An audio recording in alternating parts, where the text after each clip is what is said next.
Well, welcome everybody, and welcome to today's webinar hosted by the Airports Association. My name's Chris Doak, and we'll do some introductions shortly.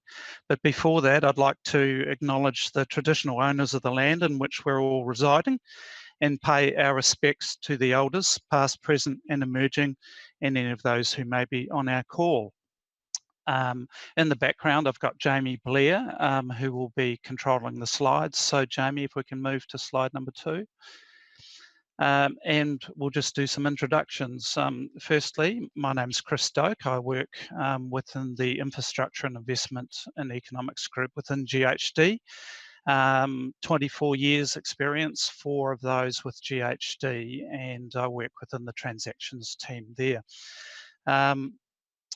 Just a very quick introduction. I spent 7 years in the airport sector, 10 years before that in electricity. I was Chief Executive at Hamilton Airport in New Zealand, which is a smaller regional international port of old, and currently domestic operations there in the central North Island.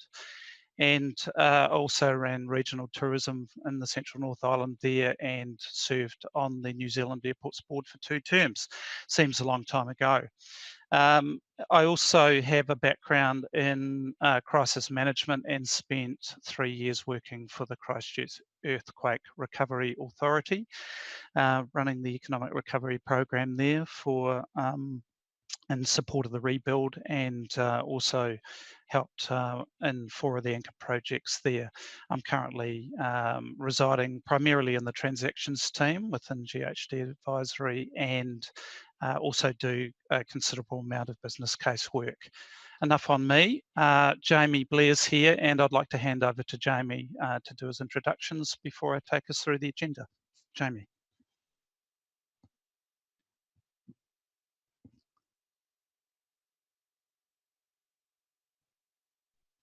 Jamie, you may still be on mute.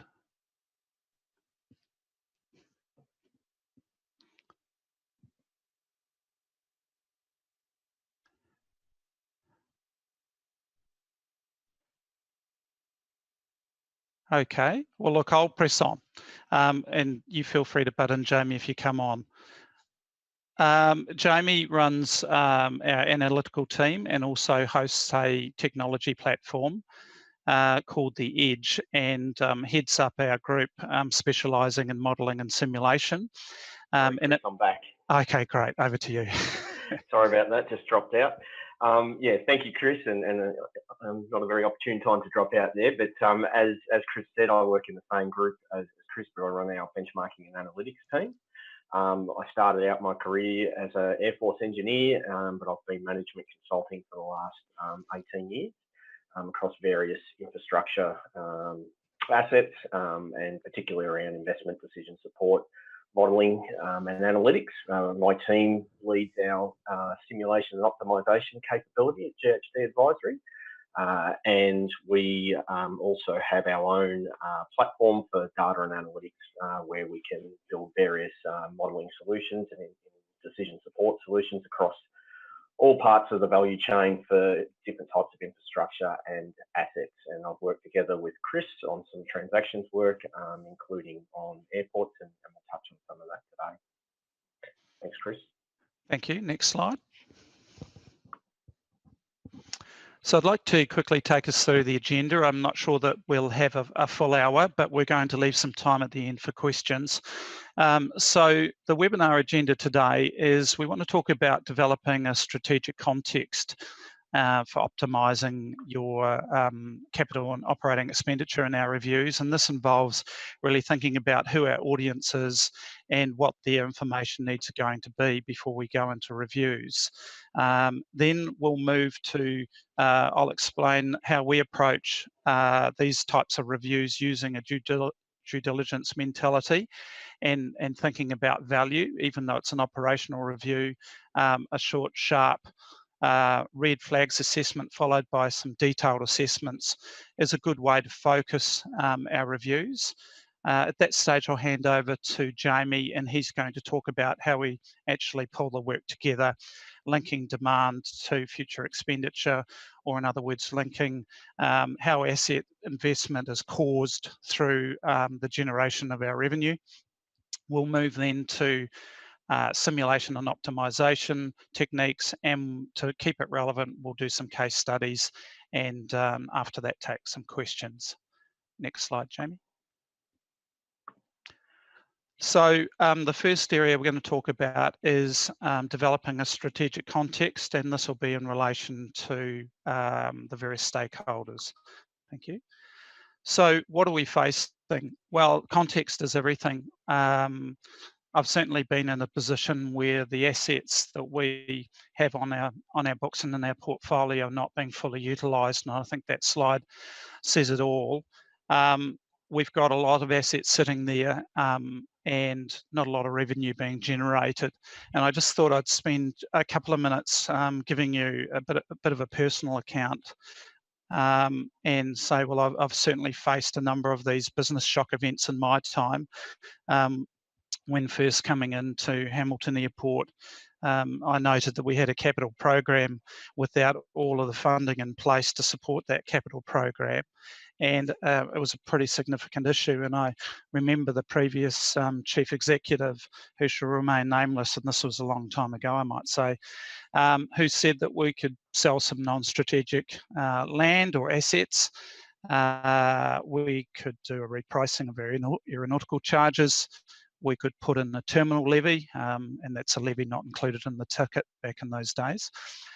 We could make some savings on the terminal build that we were about to embark on, scope changes and therefore, lower capital. And just for kicks, we could throw the airport land into a property park joint venture, and that would bring some cash into the business, all in a framework where shareholders were adamant that they weren't going to put any money into the airport at that time, and keep it leveraged.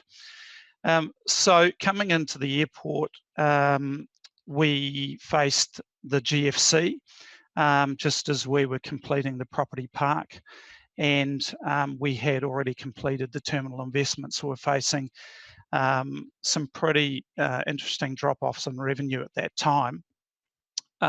We did get through that process, so albeit taking a fairly traditional approach to managing budgets. But the loss of international flights that followed when Air New Zealand pulled out of Hamilton really started to bite. I might say 6 weeks later, Pacific Blue, under the Virgin banner, made an announcement that they were going to pick up all of those international flights. So 2 months later, we were back on, and you can imagine the types of conversations that we were having with border control agencies and customs, who had already given back all of the budget to the government coffers and had no money for re-establishment. But I guess my point is 2 months later, after the first shock event of Air New Zealand pulling out, we had a brand new airline coming in to pick up. So I guess I'm giving an example where, while we think things are dire and we're in difficult situations, in these types of shock events, things can happen quite quickly, and we need to be in a position where we can analyse what's happening and rerun our models and scenarios. Incidentally, when Air New Zealand came into an alliance, formed an alliance with Virgin about a year and a half later, we lost all international flights again and went through the process again. So the engagement with stakeholders was significant. Next slide, Jamie. So in an environment where decisions might be clear now, in other words, we might be facing a 90% drop in revenue in some of our major parts of our business units. I guess the clear message I'm giving is that change can happen quite quickly. So the context as of the last week or two, there's a couple of hundred countries have reported COVID-19 cases. There's a 94% drop in travel in just over a month and a half or so. The COVID-19 traffic declines are estimated to be 98 million seats removed from April and May worldwide. And that is much more severe than the scenarios that I was talking about during the GFC. And while it's been harsh, The news of foreclosures, well, they're just starting with the Virgin announcement yesterday in Australia, but credit problems and debt issues are only, I think, just materialising and certainly not fully materialised. And while APAC is in the process of developing a response, we really need to think about who our stakeholders are and what their interest is in our recovery plans. So the way I see it, and from some of the scenarios that we all face, shareholders are very interested in maintaining their ownership objectives and their shareholder returns, albeit that right now that's going to be a very difficult ask. But as I've talked about, things evolve and can evolve quite quickly, and we need to be in a good position to be able to take advantage of those when they come. Therefore, planning is paramount. Boards, well, are always interested in health and safety, and that's why it's first. Shareholder value is their concern in maintaining delivery of the strategic objectives committed to the shareholders, and economic and social well-being and risk assessments of some of their key areas. Management, who I presume are the majority of the people who are on the call today, obviously interested in safety and compliance, business continuity, and at the base level of concern, preservation of the asset. I know Auckland Airport are taking advantage of the time to look at their runway and do some preservation of asset investments right now. Utilisation is down, but we know that, and cash flow management is paramount, and as is risk management. When I went through a loss of all international services and the very, very significant hit on revenue, our bankers were involved. Certainly we're looking at our covenants and debt ratios and providing scenarios on how we were going to turn business around, and it didn't eventuate that we needed to refinance. So, and all in a context where we need to communicate very clearly with our airport customers, airlines, travellers and tenants and others. And the importance of that, I found, was maintaining communication and giving, where we could and when we can, planning certainty so that others can make decisions in their businesses as well, noting that there's a lot of airport benefit flows to customers, airlines, travellers, tenants and others. Next slide, thanks. Jamie. So what we're proposing is to apply a due diligence approach to our reviews. Next slide. So this involves a 5-step plan where we, in the initial inception, identify those stakeholders and drivers. We've done that at the highest level, but at the next level down, really understand what their context is for our targeted reviews and get some KPIs and targets around that. And we use that and our input assumptions and our view of what's material in this review to create some scenarios that we agree with stakeholders. And I note that these assumptions and inputs and scenarios can change over time, and hence the need for providing some agility in our modelling and the way in which we can communicate. And Jamie will talk to that in his section. Then we jump into the budgets and more strategic 10-year rolling capital and operational plans, and identify what gaps, priorities, issues and risks that we have within those plans according to the materiality and context that we've set in relation to our stakeholders, and conduct a short, sharp review and over what's normally 2 to 4 weeks in a due diligence type process, to then produce a red flags report, which really highlights where our key risks and opportunities are. And one other part of the output of that red flags review is that those very material items where we have gaps in our knowledge are then programmed for the detailed infill studies that happen in the analysis section. So again, a very typical process where post that 2 to 4 week red flag review, we then spend 4 to 6 weeks, often 4, looking at the way in which we can unravel those unknowns to then produce an optimised investment plan for the stakeholders that we identified in the initiation. So a good two-step short, sharp review process. So look, at this stage, I'd like to hand over to Jamie and let Jamie talk about how we get a little bit of meat in that sandwich. So, and provide a little bit more detail about how we go about linking demand to expenditure and what the process is. So Jamie, over to you. Thanks, Chris. So as Chris said, during that process of going through the steps there, we start to flesh out our modelling approach to enable us to do robust scenario analysis that'll inform investors, asset owners, managers of what the likely future scenarios are, or future alternatives are from the scenarios that they've chosen. And to do that, we need to move from the sort of common budget-based forecast to an activity-based forecast. And by that, I mean often what we see with clients, and particularly in transactions where we've got a financial model that looks at a future CapEx and OpEx profile. It's often based on an assumption of the historical and recent expenditure and some macro level growth rates on top of that to come up with those profiles with maybe a couple of step changes in there for major CapEx projects. And while that might be useful at a certain level, if we want to really explore different scenarios for the capital and operating expenditure profiles in the future, we need to do the work up front in linking the drivers of spend and demand drivers to the triggering of and magnitude of capital and operating spend that they cause.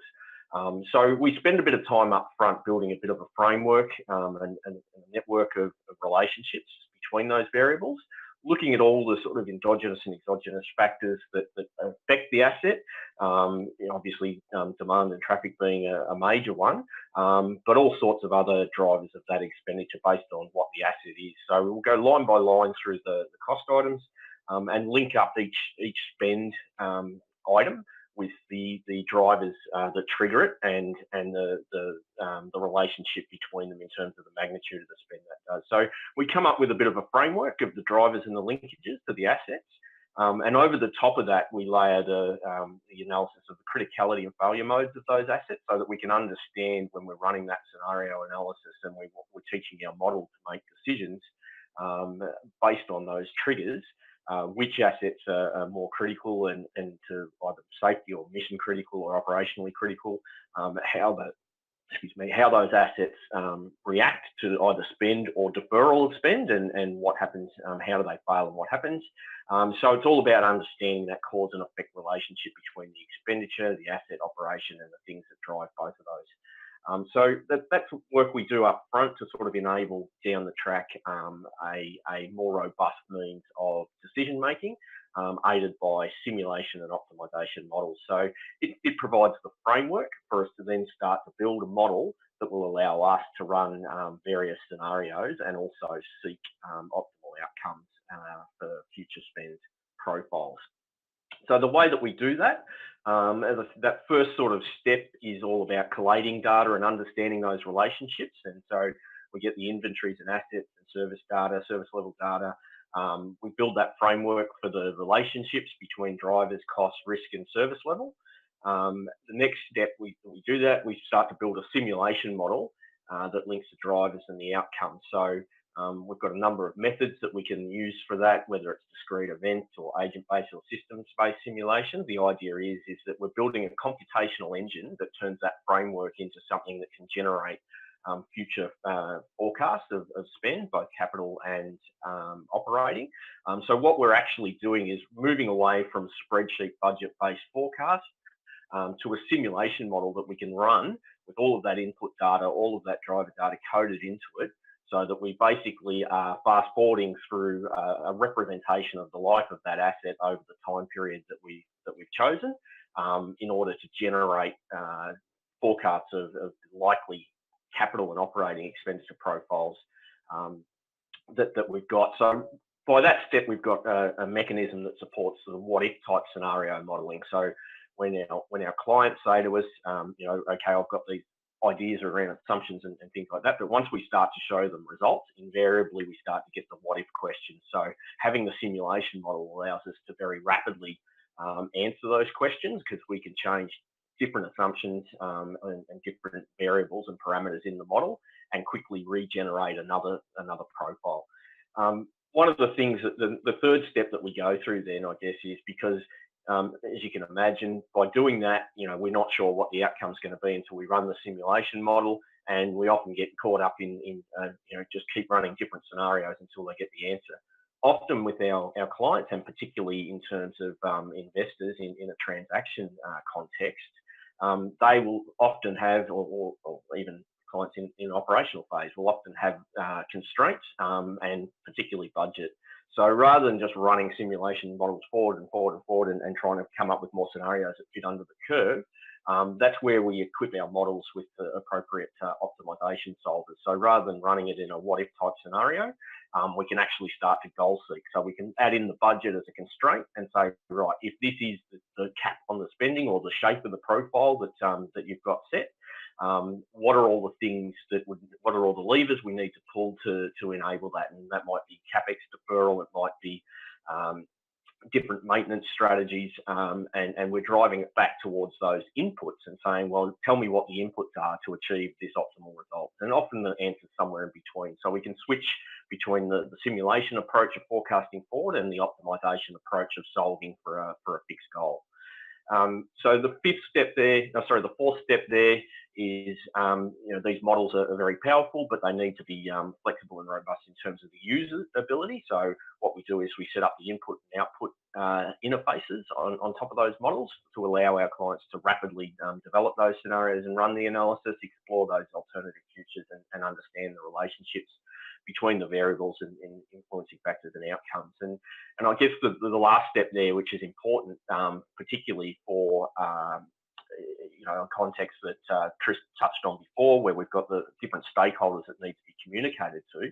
Once we've run these models and we have the answers, we're able to run things like sensitivity analysis and basically demonstrate the justification of these investment decisions to all stakeholders. So we can interrogate the scenarios and the decision variables, run those sensitivity analyses, and basically highlight the decision variables and constraints that either limit or enable a particular scenario. So it's a good communication tool as well for our clients to be able to communicate their decisions and the justification for those to their own stakeholders. So as Chris mentioned at the start, we want to give you a very sort of brief overview of our approach and the type of modelling approach we take and the approach overall that Chris touched on. But we thought to, I guess, provide some real life context to this. We've run through a few case studies of where we've used this approach and this type of modelling technique for various problems and different asset and infrastructure classes. So the first example there is an airport, funnily enough, given the context we're in. And this is a project that Chris and I worked together on recently, where we had to look at modelling different expenditure profiles and alternative futures for a particular airport. And so what we had a client who was faced with a number of uncertainties and different options for what might actually happen in the future to this asset. There was a lot of operational uncertainty about some of the decisions that could be made in the future. There were things like upgrades and expansion plans. And each one of those individually, but also collectively, had a material impact on the forecast expenditure requirements. So, and the number of those options and assumptions was so great that it was impossible to consider all the different combinations of those and the potential outcomes without some sort of computational model and analytical approach. So we took all of that information about all of those assumptions and all of those options for what they had in the future, and we went through our process of collecting all the input variables data and the drivers of spend and linking that up to the profit and loss statement line items to basically start to build the framework to our model. And then what we did is that we built that model so that the user, our client, could explore each of those scenarios or any combination of those assumptions and inputs and options and come up with a different spend profile under different, I guess, various scenarios. So the model allowed them to identify the expenditure envelope, if you like, that was the basis of, by using the simulation model, it could determine spend under the various scenarios. So this was a project done under particular time constraints. So that work we spent up front identifying all those relationships and the drivers and codifying all those options and assumptions was very valuable at the end of the project, because we were able to very quickly explore a whole bunch of different potential expenditure outcomes under different operating scenario assumptions. We didn't have to go back and remodel when the client said, okay, well, what about this? What about this? And just to give you some examples of the sort of things that we considered in those scenarios. So the client was able to interact with that and choose different options for the aircraft types and mix that would be operating in the airfield. There was some uncertainty about the introduction of different types and the timing of that. We were able to look at variations on the schedules, both international and domestic, and what that might mean. Look at energy and utility usage for the different options, and what sort of expenditure requirements that would drive for each different scenario. As I said, there was terminal expansions and expansions of some other assets in the plans, and we were able to look at the timing of those and whether they go ahead or not, and to what extent in terms of the capacity. We were able to look at different traffic growth profiles that we could input into there, and look at the different commercial options that they had around car parking, different sort of revenue earning activities in different parts of the airport. So we were able to use all of these as decision variables and levers by codifying them into the model, so that the client could look at changing those individually, but also looking at the collective contribution of the assumptions to the outcomes. So then our model, if you like, was able to be used as the calculation engine for those decisions to be made, and we could simulate and calculate the costs and timings for all the different airfield, terminal, landside and airside infrastructure spend profiles. And basically what that allowed us to do is output some probabilistic financial forecasts to let the client explore the different financial outcomes and therefore funding requirements that they would require under different scenarios. But also, as I said before, we can also run it backwards to sort of identify which were the critical assumptions and the critical decisions that were driving expenditure, what were the constraints, and allowed them to focus on the things that mattered most in terms of going ahead with a financial decision that they could then again communicate back to their stakeholders. So that was a recent project.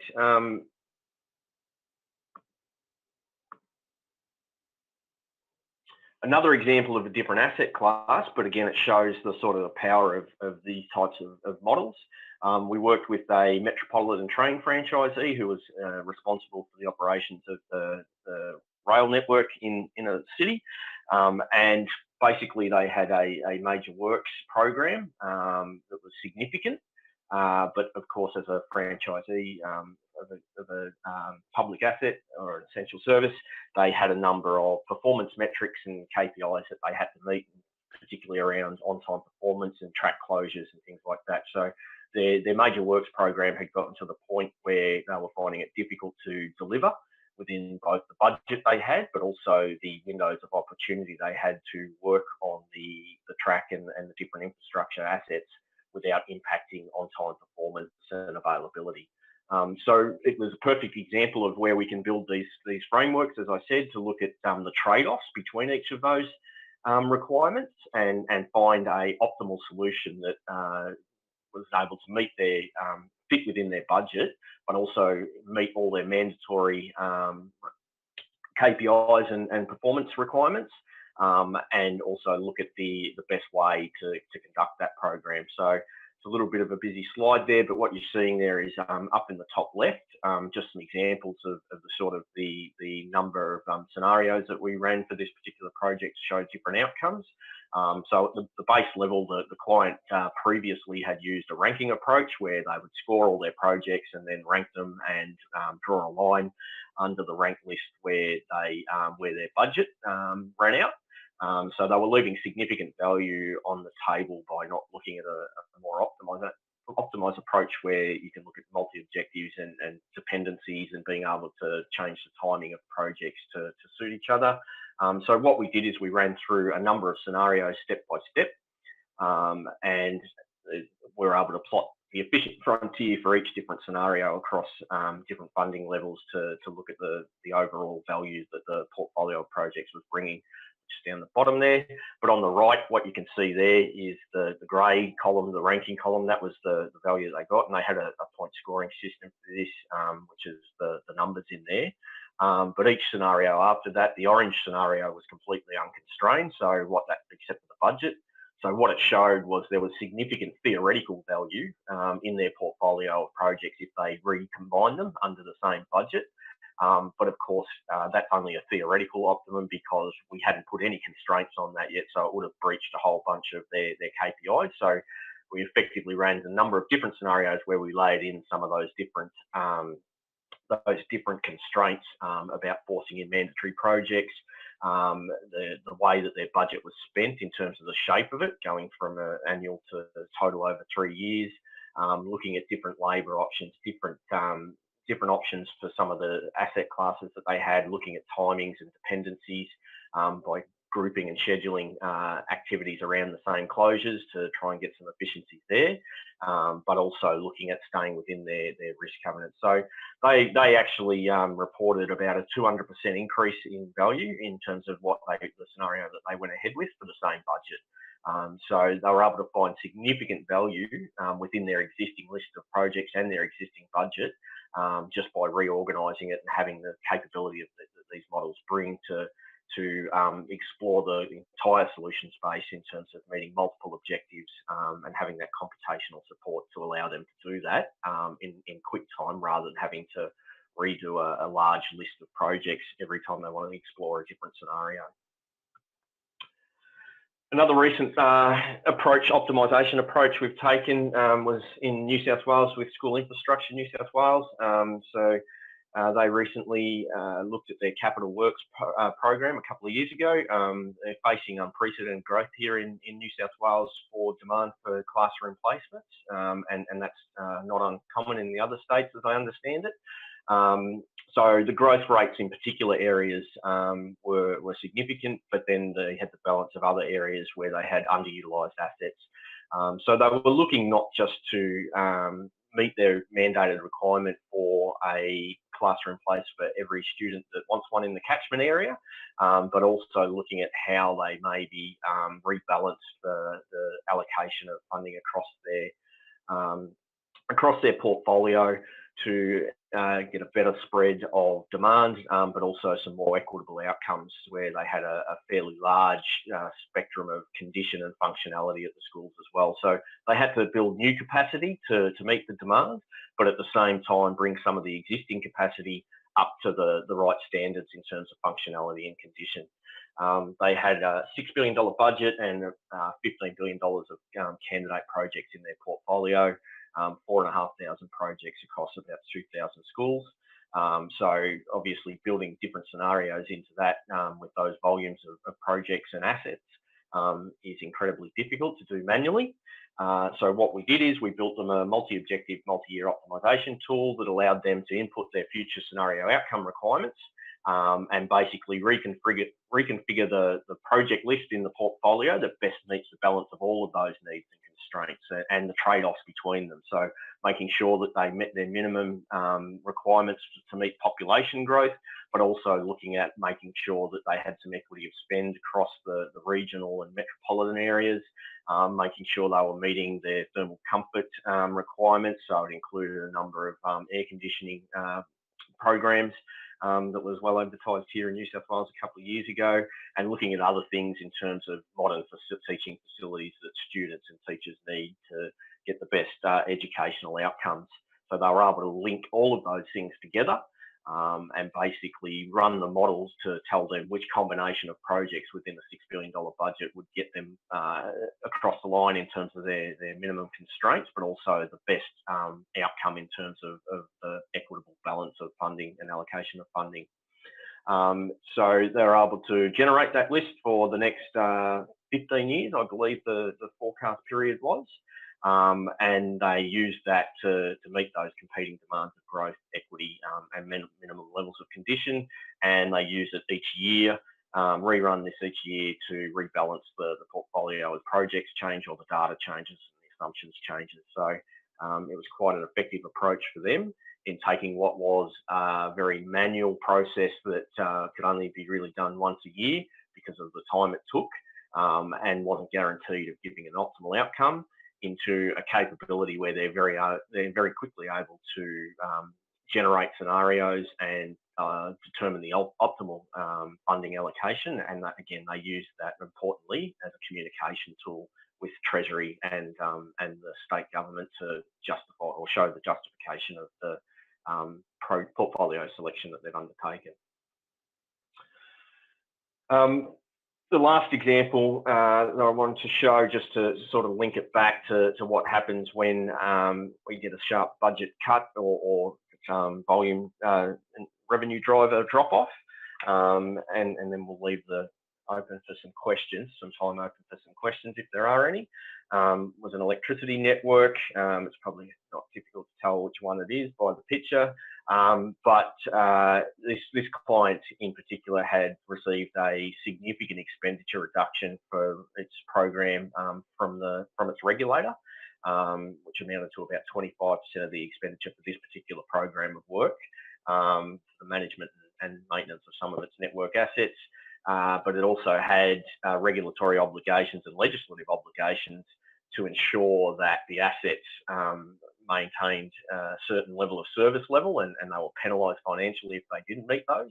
And risk, which is always obviously for an electricity network a huge concern. So I guess in terms of the problem they faced, they had an instant overnight 25% cut in expenditure, but no relaxation of their performance standards or their risk appetite, obviously at the board level, particularly considering a lot of these assets pose a safety risk to the public and their employees if they're not managed appropriately. So they needed some way to achieve the same outcomes with 25% less expenditure. So what we did is we looked at building them a model, an optimisation model that took all of the data on factors that influence asset failure, such as the soil type, wind loading, termites, rainfall, humidity. There was about 30 factors that we considered in that across their different maintenance work zones across the state, and basically then looked at their risk frameworks as well, in terms of both safety risk and a whole bunch of other risks around financial risk and corporate risk, reputation risk, all those sorts of things, and looking at what would happen if an asset failed in that area and the criticality of it, and link those two things together so we could look at different programs under that cap budget that would result in different levels of risk and different probabilities of failure of some of those assets. So what we were able to do, and the reasoning behind that was, whereas they had a fairly simple single risk profiling method across the whole state previously, inherently some of their regions had assets or location-based factors that made them inherently more or less risky than others. So what we looked at is getting down into that detail and enabling them to prioritise the higher risk assets and maybe relax some of the spend in the lower risk assets so that they could get a more detailed sort of program of work that looked at a better outcome overall, whilst not breaching their standards for performance or risk. So they now have a model where they can determine the asset inspection and maintenance frequencies by that risk categorisation, so that they can prioritise the works to be done under 25% budget cut, but they're still maintaining the service levels that they were prior to that budget cut. So just quickly to sort of recap before we throw it open, the key takeaways that we wanted to sort of leave you with today is that Chris talked about at the start about developing that strategic context, and that's really important, understanding why we're doing something, identifying those stakeholders and their needs, but also starting to understand the base scenarios that they will want to test by the time we've got the models built and on their requirements and goals.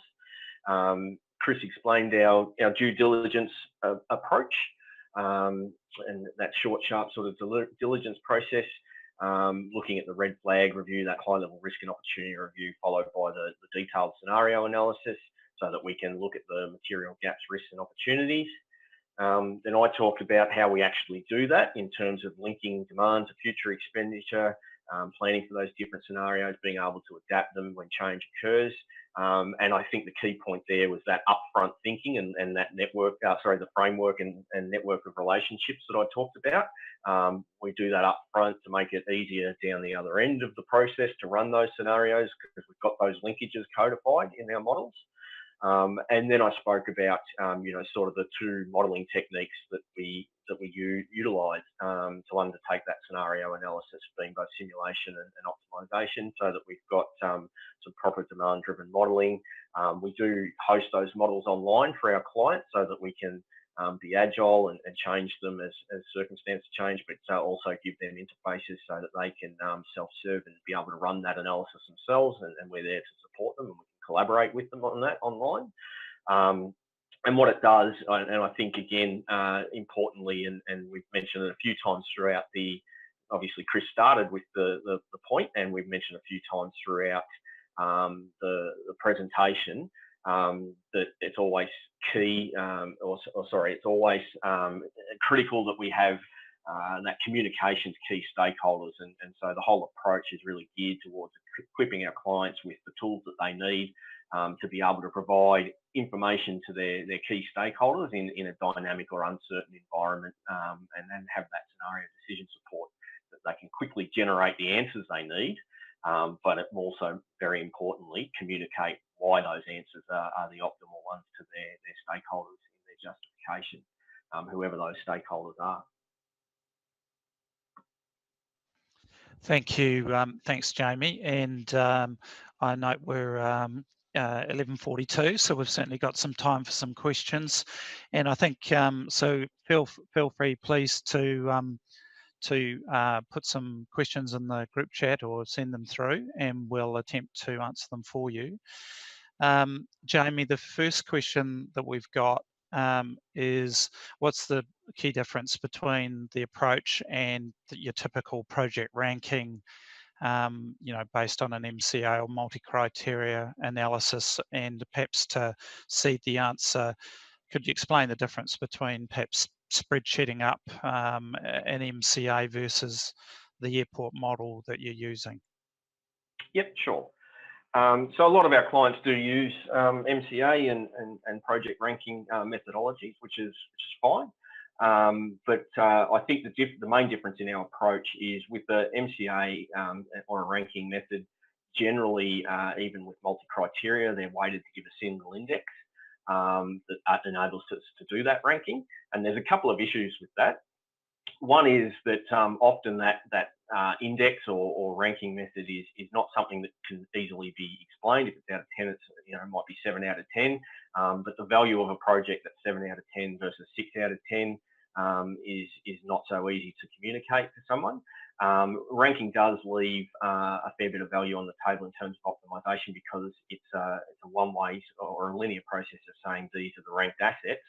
But what it doesn't allow us to do, and which optimisation does, is look at the different combinations that together might provide greater value across multiple objectives, not just one ranking point, that may not be apparent in a ranking process. For example, if I have a project that has a particular ranking, but for a particular cost, I might have 3 or 4 other smaller projects that combined might create greater value, but they've been left out because individually they haven't made it up the rank to above the sort of the cutoff. And the other thing I think that our optimisation approach in particular allows for is, as I said, we don't have to collapse everything onto a single index. We can look at multiple objectives and meeting them whether they compete or combine to give greater value. But it also facilitates that more detailed scenario analysis, which is sometimes hard to do with a multi-criteria analysis. So we can very quickly reorganise the portfolio and look at the different outcomes that might not be apparent when we're just looking at using a ranking system. And the simplest sort of example of that leaving value on the table is something called the knapsack problem. For those that are familiar with that, it's the simplest form of optimization where, and the analogy being that, you know, when we rank, we're filling up our knapsack with everything from rocks down to grains of sand. You leave a fair bit of space in the knapsack, whereas if you optimize it, you'll get a very different mix, but you'll get more volume into the backpack. So that's the analogy used. But yeah, that's the answer to that question. So we're not dismissing ranking or multi-criteria analysis. It's got its own merit and purpose. But I think the key point is we're looking at some more advanced mathematical and computational methods to give the users more flexibility in terms of the scenario analysis they can run and answer those different sort of what if questions with more powerful goal seek type approach. Thank you. Second question, in looking at assets, would this be looking at specific assets or grouped assets, e.g. all utilities? So another example might be aeronautical assets or individually runway, taxiway, apron. So specific assets or grouped assets, Jamie? Yeah, it can be either. And often it depends on the problem use case that we're solving, but in the context of what we've spoken about today, and particularly around the airport example we gave, as you know, Chris, from working on that job, that was for grouped up assets. So all of the asset classes were optimized together, and our approach allows us to do that. We do have some other clients where they might be just looking at a specific asset, and we can help them with that as well.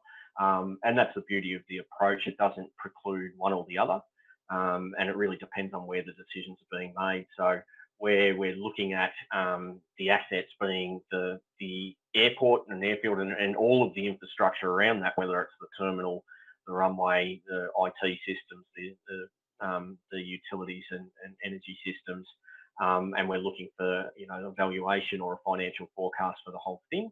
We can apply our approach at the highest level and feed in the information from each of the asset classes into it, but make those decisions at the grouped up level. Yeah, or we can do it at a single.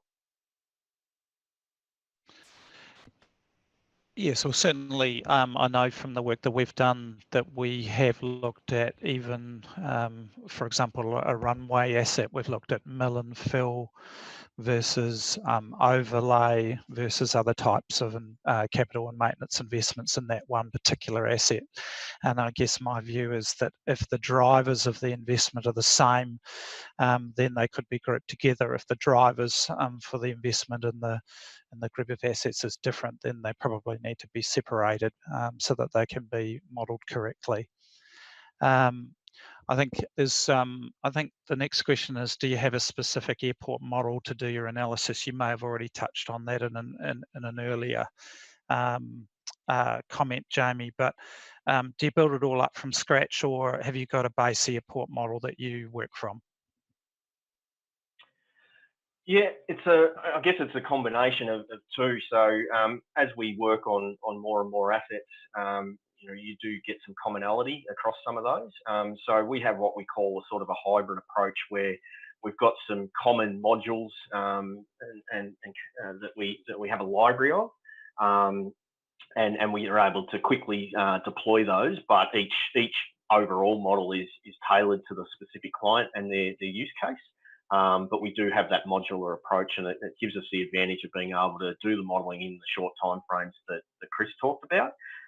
So we'll have some sort of standard modules for different asset classes, including airports, and then we're able to tailor those for the detail around what the actual asset we're looking at is. So in the particular airport, but in terms of the sort of the variables that we need and the inputs that we need, we've got our models set up so that they can quickly adapt to that, and we do have each of those sort of asset classes as a generic model that's able to be tailored to the client. One other question. And in an environment where revenue's down 90%, isn't the goal just to have the least budget spend for the greatest outcome? In other words, goal-seeking, minimum budget spend. Jamie, I'm happy to follow up after you've had a comment. Yeah, I think certainly, you know, the budget's going to be more and more important in times like this, and I think I touched on it earlier. You know, generally, that's one of the reasons we use the optimisation as well as the simulation, because it's often a constraint that can't be changed or can't be easily changed. So it is an overriding factor in terms of budget, but you still need to understand what things you need to be doing within that budget limit, and that's where our models are used. And it was similar to the electricity network one there.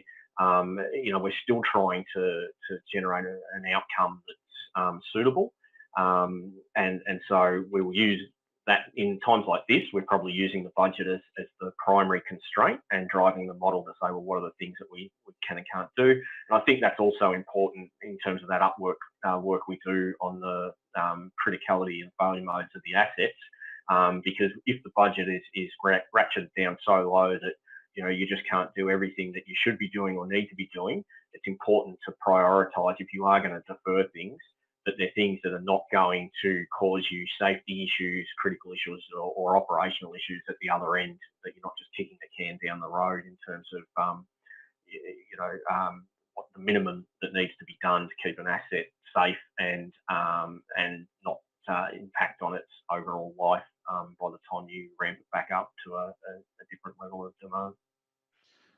Thank you. My comments are, I think it's largely about maximising your outcomes against all of your objectives, and not over or under investing in any of those individually, and hence the optimisation of that. And often we see clients or organisations over investing in some KPIs and hardly investing in others, even though they are their agreed goals.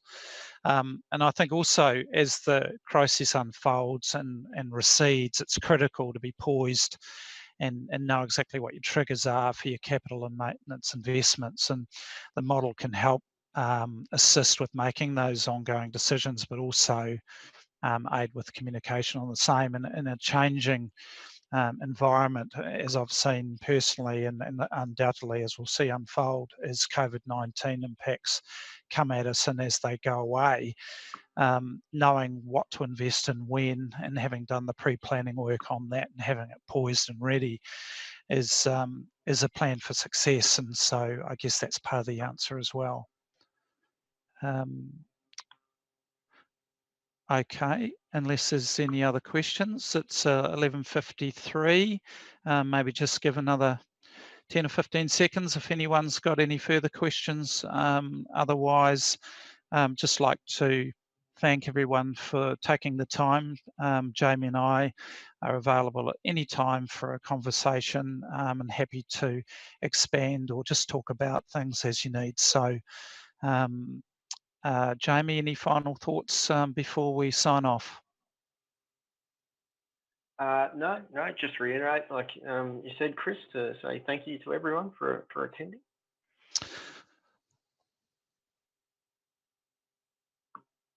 All right, well, on that basis and on behalf of the Australian Airports Association, and thanks to them for hosting, we'd just like to say thank you for taking the time, and wish all of you safe travels, and talk soon. Thank you. Thank you.